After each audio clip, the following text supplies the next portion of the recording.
Imagine posing for a photo standing right next to your own colonizer, a man in an immaculate white suit who has just chopped off your hand for disobedience. Imagine defying the status quo of Nazi Germany surrounded by an entire army of raised arms, the only one not saluting the most infamous dictator of all time. Or just imagine facing death with a smile on your face, standing right in front of a German firing squad. Just imagine being in the very first moments of the D-Day landings on the beaches of Normandy, where in just a few seconds you might no longer be alive. Well, in today's video, you're about to revisit some of the most shocking photos ever recorded in history. Welcome to another video from the History in Focus channel. Don't forget to subscribe or leave a like so you don't miss more videos like this one. Now let's get into the video. To kick off this collection of historical photos, we need to remember what this country looked like not so long ago.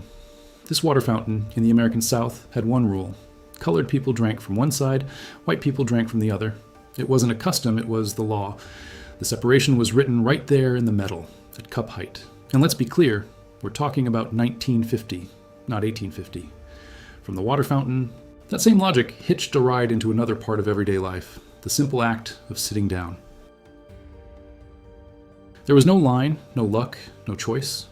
You looked at the bench and you already knew where you could and couldn't be. The same racist policy from the water fountains applied to the seats, decided before anyone even showed up. The inferior seats were reserved exclusively for black people. In everyday life, this created a picture that laid America's racism completely bare.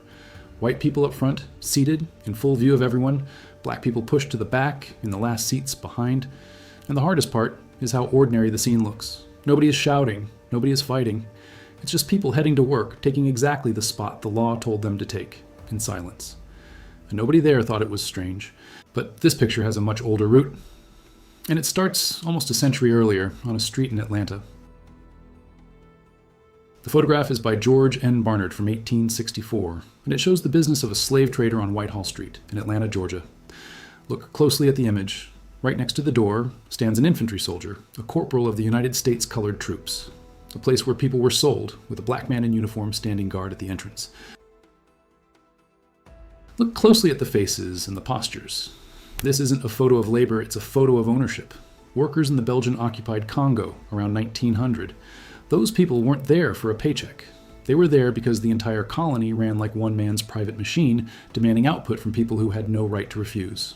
And the camera records it the way you'd photograph cattle. There was a method to make sure nobody refused. And it was applied to the worker's own body. Amputation was frequently used as punishment for workers in the Congo Free State, the territory controlled by Leopold II of Belgium. It wasn't an exception. It wasn't one rogue overseer losing control. It was an administrative tool used to hit production quotas. A man who didn't deliver what was expected could lose his hand. And that's what the image preserves. The result, put on display without any ceremony at all. A rally from 1934, with 20,000 members of the Friends of New Germany, the Nazi supporters, inside Madison Square Garden in New York. This is the photo that shows the sheer scale of the thing. It wasn't some little group huddled in a basement. It was a packed arena in the heart of New York on American soil. Now look at what those tens of thousands of people were doing with their arms. Look at the faces. These aren't embarrassed people dragged there against their will. It's dozens of arms raised all at the same angle in the Nazi salute. These are people making the gesture with conviction. In the center, a banner with the swastika and an eagle. This photo kills any illusion that it was just a handful of fanatics. And it didn't stop at the gesture. The imitation went far deeper than a raised arm. Here you can see the uniform, the discipline, and the shameless copying of the German Nazi aesthetic. This was an organization that copied Hitler's model down to the smallest detail. The uniform, the pose, the hierarchy. Every piece of that outfit existed to say the same thing. This was no joke, but in the middle of all that rehearsed order, one man alone decided to break their script. On the stage in front of the podium, one brave man is overpowered and beaten by several uniformed men all at once. He's a protester who broke through security and tried to interrupt the vile speech in his own country, America. Look at the scene.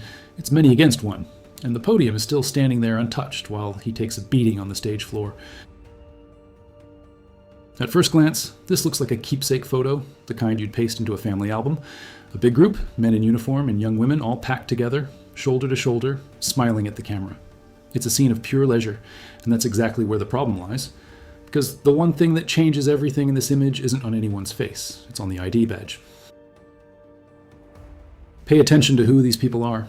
They're not tourists, they're not friends at a picnic, they're SS officers and female auxiliaries who worked at Auschwitz, guards and staff of the largest extermination camp in history. And that's what makes this laughter freeze your blood. The joy is real. Nobody is faking it for the camera. They're executioners laughing like children. A row of those same SS auxiliaries sitting together on a wooden deck, having fun, some of them kicking their legs up in the air. It's the picture of total carefreeness. Young girls laughing, eating, enjoying a beautiful sunny day up in the mountains. 1944. Exactly the period when the camp was operating at the peak of the extermination, with trains arriving packed almost every single day and thousands of people being sent to their deaths just a few miles away. The same person who was smiling at that vacation resort went right back, the very next day, into the death machine. A year later, the Americans entered these camps, and they opened boxes that nobody was prepared to open. Imagine the wedding day of thousands of people, the happiest moment of their lives, the exchange of rings. Now imagine that same object, from thousands of different couples, ripped away by force and thrown into a single box as if it were worthless scrap. That's exactly the box an American soldier found during the liberation of the Nazi concentration camp at Buchenwald in 1945. Hundreds of wedding rings, stolen from deported Jews before they were sent to their deaths. Look at this man. There's a smile on his face, even with his body tied to the post and the guns pointed straight at him. This is George Blind, a member of the French resistance, smiling at a German firing squad in 1944. The Germans wanted information, so they staged that execution as psychological pressure. He answered with the only thing that was still his, the expression on his own face. He won, right there. Courage that size also shows up in smaller gestures. Sometimes it fits into simply not raising your arm. Look at the image. A sea of people, every one of them with an arm up saluting Hitler, all identical. And in the middle of the crowd, one single man, standing still, arms folded. This is the man who refused to give the Nazi salute. He became famous as the man with his arms crossed in 1936. Everyone there could see everyone else, and he knew he was being watched. And even so, he didn't raise his arm. And the reason for his refusal wasn't political. His name was August Landmesser, and the courage came from love. He fell in love with Irma Eckler, a Jewish woman. Raising that arm would have meant swearing loyalty to the regime that said the love of his life was a crime. So he folded his arms. He ended up arrested and later killed. But the gesture outlived him and became one of the most powerful symbols there is, pulled from inside the very crowd that surrounded him. And while inside Germany defiance cost you your life, on the other side of the ocean, it came in the form of mockery. Even American soldiers took a liking to poking fun at the mustache guy. These right here are the Easter eggs for Hitler from 1945. Look at what's written on them. They dropped those things hours later. And it worked like medicine. Laughing at the guy was a way to cut him down to size. The mustache guy became a punchline. The irony is that he himself handed over the ammunition for the jokes. Look at the pose. Arm in the air, chin up, body twisted, alone in some dark room. A man studying himself and testing which version of himself would work best. Hitler himself gave people plenty of reasons to laugh. This is him rehearsing a speech in front of a mirror, in a photo taken by his personal photographer, Heinrich Hoffmann, in 1925. The character was born right there. And there's a rumor about the fate of these photos that says a whole lot more about the size of his fear. Rumor has it that he hated these photos so much he ordered them destroyed.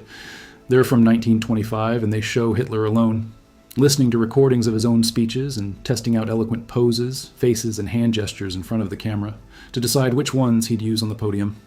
That spellbinding figure from the rallies was rehearsed in the mirror, gesture by gesture.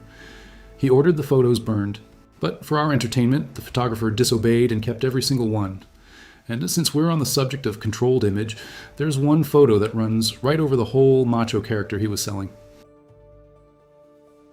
This one completely contrasts with the macho style he was trying to project. It's Adolf Hitler wearing the traditional pants of the Tyroleans and Bavarians, called lederhosen, in 1927. Bare legs, suspenders, knee-high socks. The same guy who rehearsed faces in the mirror to look imposing. And this was exactly the kind of material he spent his life trying to control. He hated it. A young woman of 18 was going off to war, before she became queen, and one of the most important historical figures of all time. Look at her here, in uniform. Queen Elizabeth, at the time Princess Elizabeth, served as a low-ranking officer in the military, genuinely low rank, no special treatment on paper. Part of her job was driving ambulances and repairing cars during World War II. She was down under the hood, learning real mechanics, changing a tire, checking an engine, pulling a vehicle out of the mud. The future Queen of England spent the war with her hands dirty, nothing for show. And there's a detail in this photo that tends to catch everyone off guard: her age. This photo is from 1945, and she was only 18 years old at the time. 18. The age when most people are finishing high school with no idea what to do with their lives. She was in uniform, out in a yard, learning to fix a military truck. Military service, by the way, pulled in people you would never imagine seeing with a shaved head in an army line. Even Elvis Presley served in the army in 1958. The most famous man in American music, at his absolute peak, in uniform in the U.S. Army draft line. He didn't dodge the draft, didn't come up with an excuse, and didn't ask for special treatment. He went in the way any kid from the neighborhood went in. 12 years later, that same young man knocked on the door of the White House. On December 21st, 1970, that same Elvis Presley, now the king of rock and roll, paid a visit to President Richard Nixon. Here's the photo of that meeting, and it might just scramble your sense of time. When it comes to notable historical figures, you might not know that Marilyn Monroe visited the American troops in Korea in 1954, shortly after the end of the Korean War. In this photo, she's singing for the troops on stage. She paraded and performed in front of a massive crowd, all to lift the troops' morale. Look at the size of the audience in the image. It's people all the way to the horizon, perched on anything that gave them a little height. And look at the detail of her outfit. That was the Korean winter, bitter, biting cold, and she went up on stage in a thin dress anyway, and she went beyond the stage. She even put on the uniform and posed alongside the soldiers, right in the middle of the troops. Military jacket, big laughing grin, surrounded by young men who were thousands of miles from home. For those men, that photo was worth more than any general speech. It was physical proof that someone on the other side of the world remembered they existed. That was what mattered. From the stage, we head back to the White House, and to a president who hid his own body from the entire country. This is American President Franklin D. Roosevelt, who governed from 1933 to 1945. He later became paraplegic. Look at the framing. Head, shoulders, spotless suit, steady gaze. This is exactly how America saw him, because there's a part of that body almost nobody ever saw.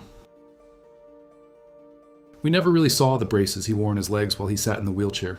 Here's a rare photo where you can actually see them side by side with the brace itself. Look at the apparatus. Metal, leather, strap, and lock. That was what kept the President of the United States standing during a public address, while the country thought it was seeing a man simply standing there on his own. From the White House of the 1930s, we jump to a soccer ball at a president's feet. Soccer has been on the rise lately, and here we have President Gerald Ford and the Brazilian known as the King of Soccer, Pelé, kicking a ball around in the Rose Garden on June 28, 1975. The scene, the two of them in suits on the White House lawn juggling the ball. The President of the United States trying to trap the ball in front of the greatest player who ever stepped onto a field. And do you remember one of the most infamous moments in soccer history? It happened in the quarterfinals of the 1986 World Cup when Diego Maradona used his left hand to score a goal for Argentina and knock England out of the tournament. Look at the photo, the closed fist above the goalkeeper's head. Everybody saw it, except the one guy holding the whistle. The episode became known as the Hand of God, a goal scored with a closed fist. Who remembers the President of the United States smiling next to a 22-year-old intern in some hallway of the White House in 1998? At first glance, there's nothing to it. A head of state posing with a staffer, one of those photos you snap by the dozen. Except this one would become one of the most reproduced images of the decade. She was Monica Lewinsky, he was Bill Clinton. And what came after this photo was a sentence he'd carry for the rest of his life. Here's the moment burned into every American's memory. Clinton, at the podium, his face hard, his finger jabbing the air to drive home every word, and I quote, "I did not have sexual relations with that woman, Miss Lewinsky." Firm, convinced, outraged. The problem is that it was a lie, told to the face of an entire nation, and the country believed it. And there's someone who was on the inside of this story, someone the whole country would go on to follow afterward. You don't need to be any kind of political expert. Everybody knows who Hillary Clinton is. Look at how she appeared in 2025. Short hair, glasses, the face of someone who's already been through some 4 decades of American public life. First Lady, Senator, Secretary of State, presidential candidate. But there was a time when nobody knew her name. You might not know it, but Hillary graduated from Wellesley College in 1969. Take a look at how she looked back then. And here's a portrait of Winston Churchill, the way we all know him, the iconic Prime Minister of the United Kingdom who inspired millions during World War II. Look at the pose. Scowling face, cigar in the corner of his mouth. It's the image that carried across the entire century, printed in schoolbooks, on posters, and documentaries. It's the Churchill the world memorized. And now for the surprise, because there's a photo of him that never made it into a single schoolbook. In this photo from 1962, he's being carried back home in London, coming from the hospital. We return to Churchill, and it's no longer the man from the poster. He looks much older than most of us picture him. He's being lifted by other people, unable to walk on his own. And even so, he's got the classic cigar in his mouth, despite being ill. He let go of his health, but he didn't let go of the cigar. The cigar held on. Harry Houdini is considered the greatest illusionist in history. In case you need a refresher, here's a photo of him. And there was one unbelievable feat recorded under his name. Look at the crane, the crowd at the edge, the box hanging in the air. Everyone there was staring at a sealed wooden crate with a living man inside. Chilling. Nobody was breathing. He was about to be lowered into the depths of New York Bay. And he wasn't alone in this obsession with flirting with death in front of an audience.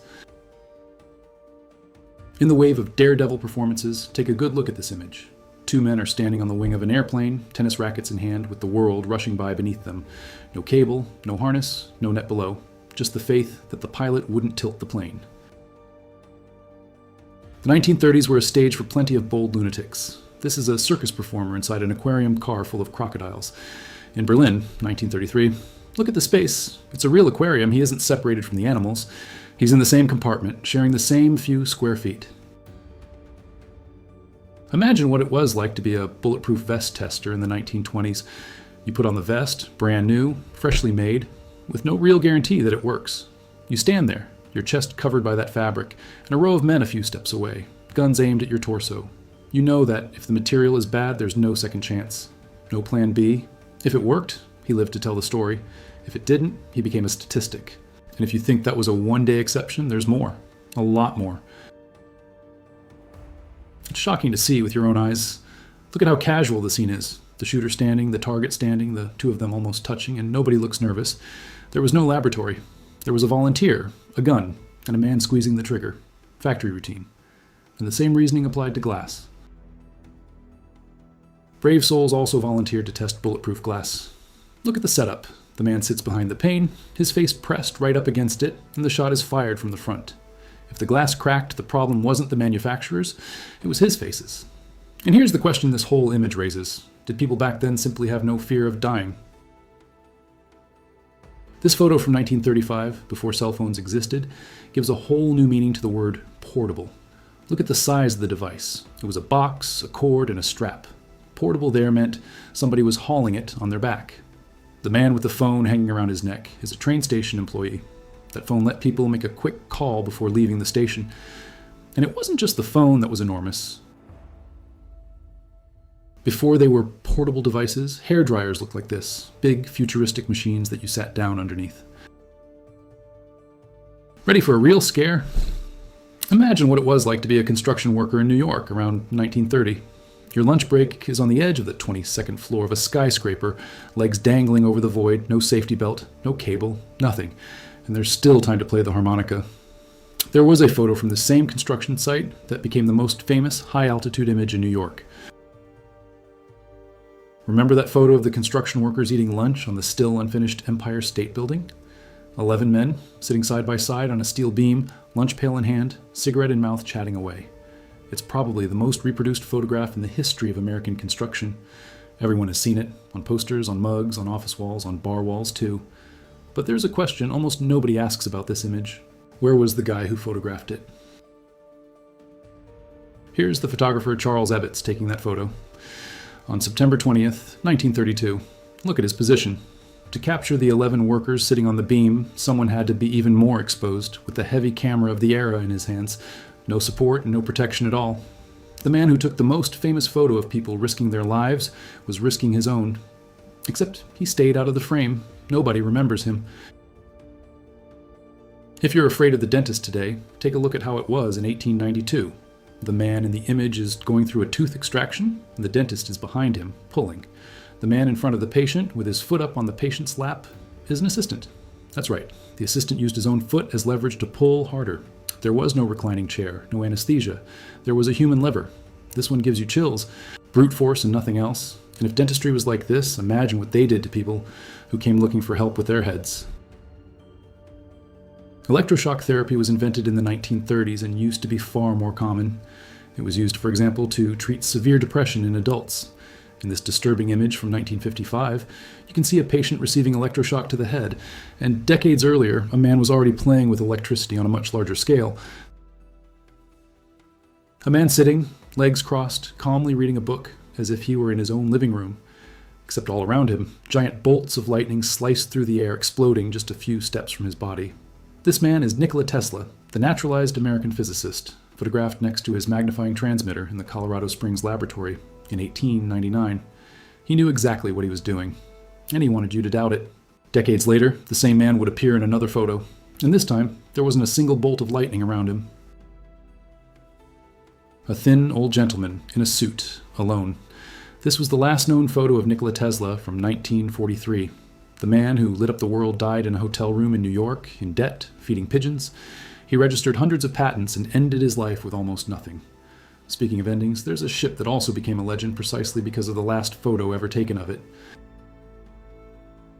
Look at that whole hull, intact, cutting through the sea in silence.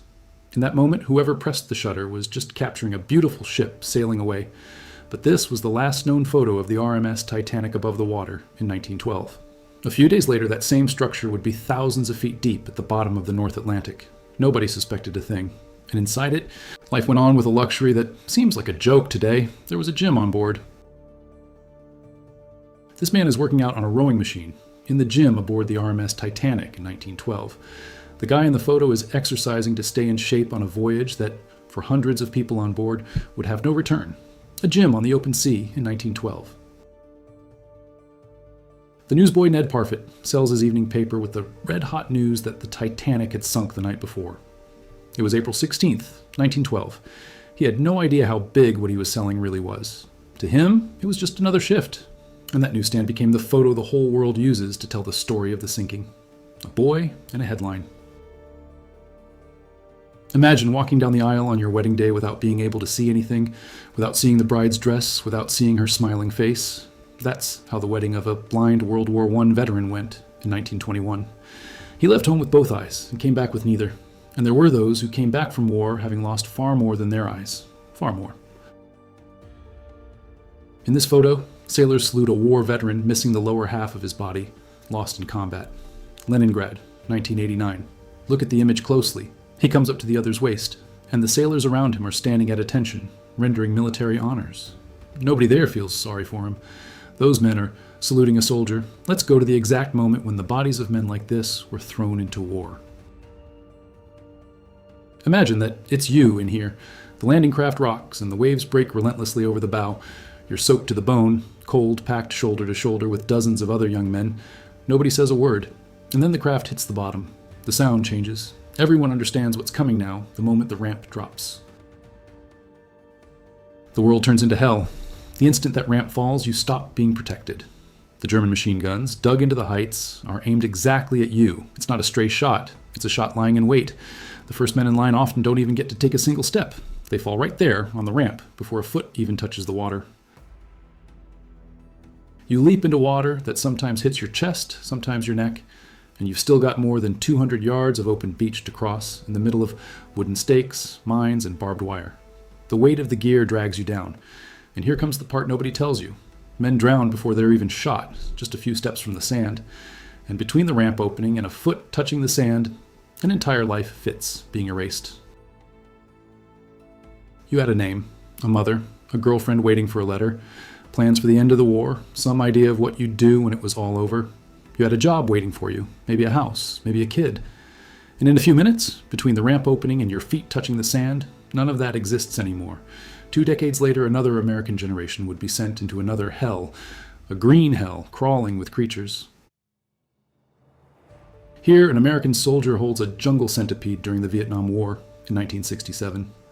Look at the size of the thing in his hand. It's almost the length of his forearm, and he's holding it with total ease, practically playing to the camera. This was a punishment called the cangwe, an enormous, heavy square wooden board locked around the neck of the condemned man. It's the record of his crime, put on display so anyone passing by would know what he did. His head droops under the weight, and the whole point of the punishment was public humiliation. His face is worn down. You can see how the punishment worked from the inside. A condemned man sitting with the cangwe around his neck, and another man standing, bringing food up to his mouth. This isn't kindness, it's necessity. The board was so wide that the man couldn't reach his own mouth with his hands. He couldn't eat on his own, couldn't drink on his own. Not even women were spared. Look at this photo. There are 3 of them, side by side, locked into a single long kang, with 3 holes, 1 for each neck. It wasn't one board for each of them. It was a single one, joining their necks in such a way that none of them could move away, sit up properly, or shift without dragging the other 2. From public humiliation, we move on to the kind of damage that doesn't show up in the photo, because it's invisible and it takes years. A photo from 1995 of children who developed cancer because of radiation exposure after the accident at the Chernobyl reactor in 1986. And to understand how this reached these children's bodies, you need to look at the hole left behind by the power plant. The disaster began in the early hours of April 26, 1986, when reactor number 4 exploded. The explosion threw an invisible cloud of radiation into the air, and the Soviet government was slow to warn anyone. Look closely at this image. A man and a woman standing on the grass, both covered from head to toe in white. Long robe, pointed hood, only the eyes showing through the slits. On each of their chests, the emblem of the Ku Klux Klan. And then you lower your gaze. Between the 2 of them holding a little hand, a child. Dressed exactly the same, in a small size. She didn't choose to be there. She was dressed for it. Hate passed from parent to child. Now it's night, total darkness. And in the middle of the darkness, a giant cross on fire, casting orange light over everything. Lined up in front of it, dozens of members dressed in white, all hooded, all standing still, all staring at the fire. And don't think this was hidden. It was the opposite. The burning cross was the Klan's calling card, the ritual they made a point of photographing. At the front of everyone, a figure in a different hood and robe. It's the leader conducting the ceremony. This is an initiation. And here's the detail that changes everything. At that Stone Mountain gathering in 1949, they expected 1,000 new initiates. 1,000. 125 showed up. 125 people in an entire field. But the mark of these people was even used as a weapon against American soldiers in Vietnam. A black American soldier reads a message left by the Viet Cong during the Vietnam War in 1970. The message reads, quote, "Black American soldiers, you are committing the same shameful crimes in South Vietnam that the Ku Klux Klan gang is carrying out against your families back home." It was war propaganda, and it was designed to strike exactly the wound that hurt. Imagine being down, unconscious, completely unable to react, and still having a police officer leaning over you as if it were a conversation. That's the scene captured in Selma, Alabama. An officer confronts an unconscious woman, while other mounted officers attack civil rights demonstrators. Those people were marching, unarmed. And there's a list of what was used against those people that day.